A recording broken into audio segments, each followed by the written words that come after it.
Madanapalle medical college అండి. ఇది Madanapalle medical కాలేజ్కి సంబంధించి ప్రభుత్వ వైద్య కళాశాల బోర్డు అయితే మాత్రమే ఉంది. ఆహా అనడానికి బోర్డు ఉంది. సో ఇక్కడ ఫర్ ఎగ్జాంపుల్ ఇది మెడికల్ కాలేజ్ తాలూకా ప్రాంగణం కట్టడం. ఓకే, ఇక్కడ మనం ఏమనుకోవాలి? ఈ పిల్లర్ ఏమో ల్యాబ్ అనుకోవాలి, ఈ పిల్లర్ ఏమో రీడింగ్ రూమ్ అనుకోవాలి, లేదు అనుకుంటే ఈ పిల్లర్ ఏమో ఒక లైబ్రరీ అనుకోవాలి. అలా అనుకుంటేనే తప్ప ఇది మెడికల్ కాలేజ్ అన్న సంగతి మన ఎవరికి అర్థం కాదు. ఒకసారి మీరే చూద్దరు కానీ ఒకసారి. ఇది మదనపల్లి మెడికల్ కాలేజ్. ఇక్కడ చూసి ఆగి ఆహా అనే వాళ్ళు ఎవరైనా ఉన్నారా? మీ బతుకు చెడ అనుకున్న వాళ్ళు ఎవరైనా ఉన్నారా అండి? సారీ టు సే, నేను కొన్ని పదాలు తప్పట్లా. ఎందుకనంటే ఏందండి ఇది అంటే జగన్మోహన్ రెడ్డి మాయ చేస్తాడు, మంత్రాలు వేస్తాడని సంగతి తెలుసు, కానీ కట్టడమే లేకుండా ఇది కట్టడం ఉందని చెప్పి అది రోడ్డు మీద వెళ్తున్న వాళ్ళు ఆగి ఆహా అంటారు అంటే ప్రజలు ఏమైనా పిచ్చోళ్ళ? ఇది నిజంగా జగన్మోహన్ రెడ్డి ఆ రోజు మాట్లాడడం అన్నది నిజంగా చెప్పాలంటే ఒక రకంగా ఆయన గొయ్యి ఆయన తవ్వుకున్నట్టే. ఎందుకంటే 17 కాలేజీలు కట్టేసాము, 17 కాలేజీలు అడ్మిషన్స్ అయిపోతున్నాయి, మేము ఇలా చేసాము, ఇంతమంది ఏంటంటే ఇంకో మాజీ మంత్రి అంటాడు, ఆయనకి తెలుగు ఉండి మాట్లాడుతున్నాడు, తెలుగు లేక మాట్లాడుతున్నాడు తెలియట్లా, ఇంటికి ఒక వైద్యుడిని అందిద్దామని జగన్మోహన్ రెడ్డి అనుకున్నాడంట.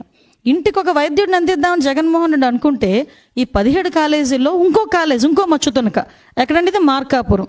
జస్ట్ చూడండి ఒకసారి ఏ స్టేజ్లో ఉందో ఒకసారి చూడండి. ఇది మార్కాపురం మెడికల్ కాలేజ్. ఇందులో అడ్మిషన్స్ అయితే ఎక్కడ కూర్చొని చదువుకుంటారు విద్యార్థులు? కనీసం ఫ్యాకల్టీ ఇవ్వడానికైనా ఒక ఆస్కారం ఉందా? ఎంత పర్సంటేజ్ ఇందులో కంప్లీట్ అయ్యి ఉంటుందో ఒకసారి ఆలోచన చేయండి. ఆహా అనుకునే స్ట్రక్చర్ ఇది ఒకటి. Next structure Bapatla medical college ఇది. ఇవన్నీ ఆయన 17 మెడికల్ కాలేజీలు నేను ఇచ్చాను అని చెప్తున్న దాంట్లో మచ్చుతునకలు ఇవన్నీ నేను చెప్తున్నవి. ఒకసారి ఇది చూడండి ఒకసారి, ఇది ఏ స్టేజ్లో ఉందో చూడండి.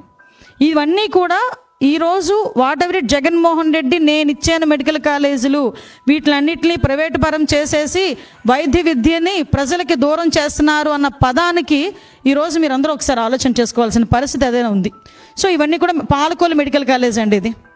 ఒకసారి మీరే చూడండి, పాలకొల్లు మెడికల్ కాలేజ్ ఇది ఏ స్టేజ్లో ఉందో ఒకసారి చూడండి. ఇందులో ఎక్కడ ల్యాబ్ పెడతావు? ఎక్కడ ఈరోజు అడ్మిషన్స్ ఇస్తే ఎక్కడ తీసుకెళ్ళి కూర్చోబెడతావు? ఈరోజు ఎక్కడ ఈ మొండిగోడల మధ్యలో కూర్చోబెట్టాలా పిల్లల్ని తీసుకెళ్ళి అడ్మిషన్ తీసుకొని? పాటలు ఎక్కడ చెప్పుకోవాలి? నర్సీపట్నం మెడికల్ కాలేజ్ చూడండి ఒకసారి, ఇది నర్సీపట్నం మెడికల్ కాలేజ్.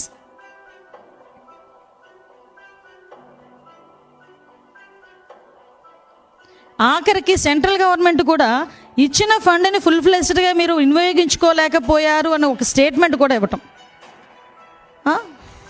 ఇది మచిలీపట్నం మెడికల్ కాలేజ్. ఈ మెడికల్ కాలేజ్లో మనం అర్థం చూస్తానండి, ఒక ల్యాబ్ ఉండదు. ఇక్కడ మీకు కూడా చెప్పాలి, ఇది మెడికల్ కాలేజ్, దీనికి సంబంధించి ఒకసారి ఇన్ఫ్రాస్ట్రక్చర్ చెక్ చేసుకోండి ఒకసారి.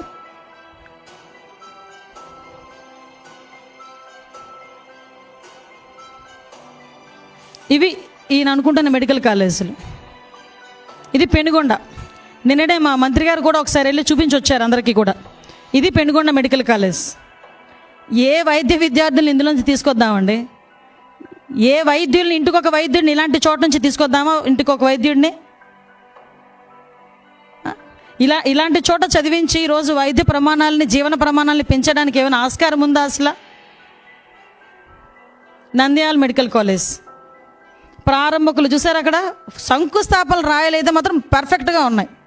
ఆ శంకుస్థాపనకే పరిమితమయ్యే పరిస్థితి. So Nandyal medical college. ఈ రకంగా చూసుకుంటే మ్యాక్సిమం అన్ని మెడికల్ కాలేజీల్లో కూడా పరిస్థితి ఇదే పరిస్థితి ఉంది మనకి. Next Rajahmundry medical college. ఇది స్టేజ్ రాజమండ్రి మెడికల్ కాలేజ్. ఆహా అనుకుని ఆగేవి ఏమైనా ఉన్నాయేమో మీరు చెప్పాలి నాకు ఒకసారి. సంభ్రమాశ్చర్యాలకు గురి కావడం కాదండి.